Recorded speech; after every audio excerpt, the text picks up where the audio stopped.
أعوذ بالله من الشيطان الرجيم أذن للذين يقاتلون بأنهم ظلموا وإن الله على نصرهم لقدير الذين أخرجوا من ديارهم بغير حق إلا أن يقولوا ربنا الله ولولا دفع الله الناس بعضهم ببعض لهدمت صوامع وبيع وصلوات ومساجد يذكر فيها اسم الله كثيرا ولينصرن الله من ينصره إن الله لقوي عزيز.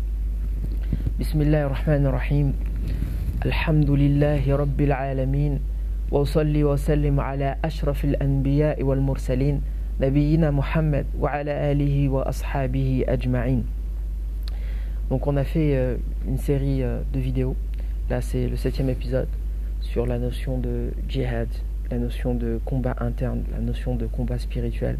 On a montré à quel point le Coran n'était pas aussi binaire, aussi violent, aussi littéraliste que certains non-musulmans plus ou moins bien intentionnés le prétendent, et certains musulmans, pareil, plus ou moins bien intentionnés, on ne va pas juger les intentions, et seul Allah connaît les intentions, le prétendent.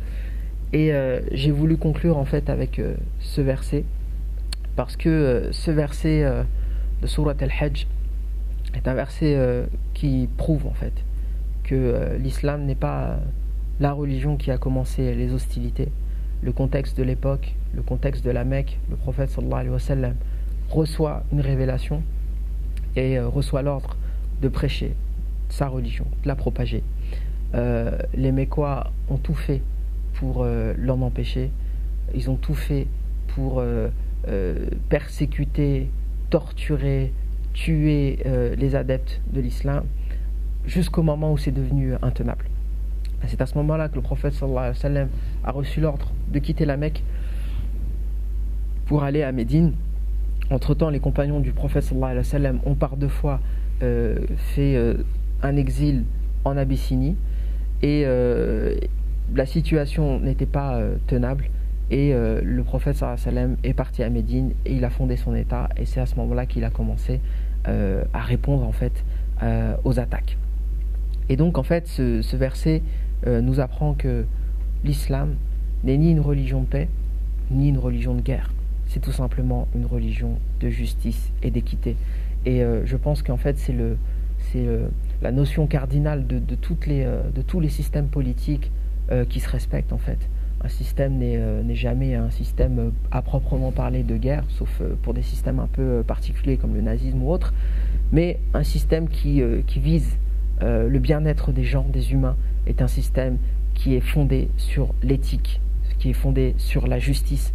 Et donc la justice implique parfois de se défendre, parfois d'employer la force. Et la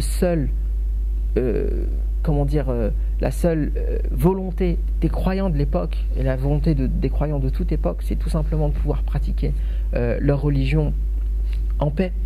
Et on a déjà parlé de ça dans d'autres vidéos, que justement la finalité, d'ailleurs c'est le verset qui vient tout de suite après, la finalité du combat à l'époque des premiers musulmans, c'était tout simplement de pouvoir pratiquer leur religion ouvertement. Par conséquent, les musulmans, où qu'ils soient sur terre, s'ils peuvent pratiquer leur religion de manière ouverte et sans crainte pour leur personne, il est absolument pas question d'appeler les gens, de mobiliser les gens pour combattre, pour chercher à appliquer je ne sais quoi. Encore une fois, je considère que le meilleur contexte qui est en rapport avec ce que nous vivons nous, c'est déjà plus le contexte mécois, qui est un contexte justement de patience, d'abnégation, d'empathie envers les non-musulmans qui ne comprennent pas cette religion, parce que c'est toujours un petit peu déstabilisant d'avoir un autre système de pensée, et surtout un système de pensée aussi expressif que l'islam, aussi ostensible, pour reprendre une expression un petit peu particulière, un petit peu on va dire polémique.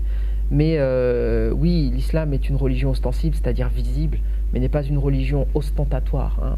Au contraire, l'ostentation, c'est exactement ce que l'on cherche à combattre en islam, parce qu'on vise toujours la sincérité. Mais bref, le contexte mécois, en tout cas le sens de djihad dans le contexte mécois, c'est ce qui nous parle le plus en tant que musulman qui vit dans un contexte occidental, un contexte de minorité, parce qu'on doit mener ce combat contre nous-mêmes, contre nos passions, et aussi on doit mener ce combat pour expliquer la beauté de l'islam. Et en particulier, géographiquement parlant, la situation des compagnons du prophète sallallahu alayhi wa sallam en Abyssinie. Ils vivaient dans un pays à majorité chrétienne, mais qui était régi par un roi qui était tolérant. Donc il acceptait que ces sujets aient des religions différentes. Et en fait, on se rend compte que les compagnons du prophète sallallahu alayhi wa sallam, dans ce contexte-là, ils étaient à la fois attachés à leur religion, mais ils étaient en même temps discrets. Ils n'ont pas cherché à perturber le pays dans lequel ils vivaient. Et je pense que les musulmans contemporains en Occident devraient s'inspirer de cela. Ils devraient arrêter parfois de faire certaines revendications qui sont vécues comme de véritables provocations dans ce contexte-là. Ils devraient accepter leur statut de minorité, donc savoir se faire discret, mais en même temps, ils ont le devoir de s'attacher à leur religion. Et de comprendre que justement cette religion-là, pour les gens qui se sentent justement attirés par ce thème du djihad dans le Coran, c'est une religion qui leur inculque que la vraie guerre à mener, la guerre totale, parce que la guerre, on va dire, armée, comme je le dis dans le Coran, elle a une fin. Le prophète sallallahu alayhi wa sallam faisait des traités de paix, des accords, même parfois qui étaient désavantageux pour les musulmans, mais la vraie guerre, la guerre totale à mener, c'est une guerre envers nous-mêmes.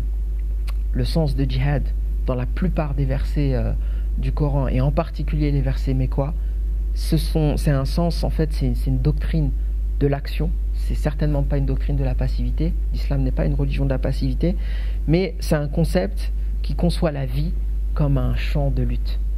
Une lutte qui est globale, qui concerne tous les aspects de l'existence. Et la lutte armée, en fait, c'est juste un aspect de ce terme-là. Et en fait, la notion de djihad en islam, c'est moins le fait de faire la guerre que, pour paraphraser un chercheur qui a écrit un article que je trouve très très intéressant sur le sujet, c'est moins le fait de faire la guerre que d'être constamment aguerri, d'être constamment aux aguets, d'être constamment vigilant, comme je l'ai mentionné dans un précédent épisode où on a parlé de cette notion de garde spirituelle, cette notion de ribat, cette notion de vigilance. Il faut savoir que les gardes dans tous les corps d'armée, ce sont en général un corps d'élite.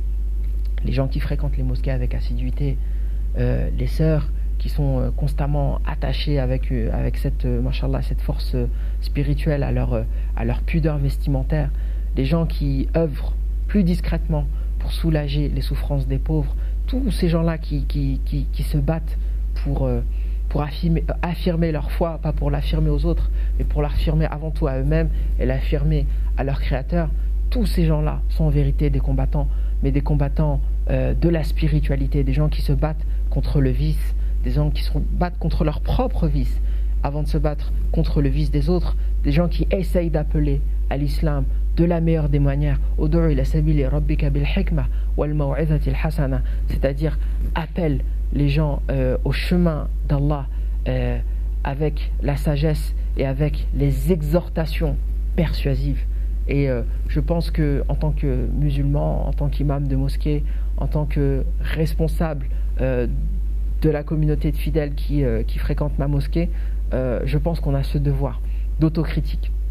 On a ce devoir d'autocritique parce qu'on n'a probablement pas fait suffisamment d'efforts pour comprendre avec érudition la richesse de notre religion.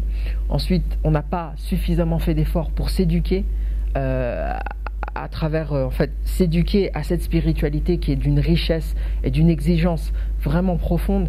Ensuite, on n'a pas fait suffisamment d'efforts pour communiquer d'abord à nos fidèles et ensuite aux autres à quel point notre religion n'est pas une religion de guerre, de violence. On n'a pas suffisamment aussi prouvé par nos œuvres que cette religion nous a réformés, en tout cas qu'elle nous réforme, et que c'est une religion qui gagne à être connue Et de par nos œuvres, dans notre quotidien, c'est très facile de parler devant une caméra, mais le défi que je lance à moi-même et que je lance à la communauté, à tous ceux qui nous écoutent, c'est de prouver à nos voisins, à nos proches, à nos parents, que l'islam est une très belle religion, que c'est la religion de la vérité, que c'est la religion qui a été révélée au dernier des prophètes et que c'est la religion de l'humanité. سبحانك اللهم وبحمدك أشهد أن لا إله إلا أنت أستغفرك وأتوب إليك والسلام عليكم ورحمة الله بارك الله فيكم. Si vous avez trouvé que cette vidéo est bénéfique, intéressante, alors partagez-la et retrouvez-la ainsi que le reste des épisodes sur sodakra.fr.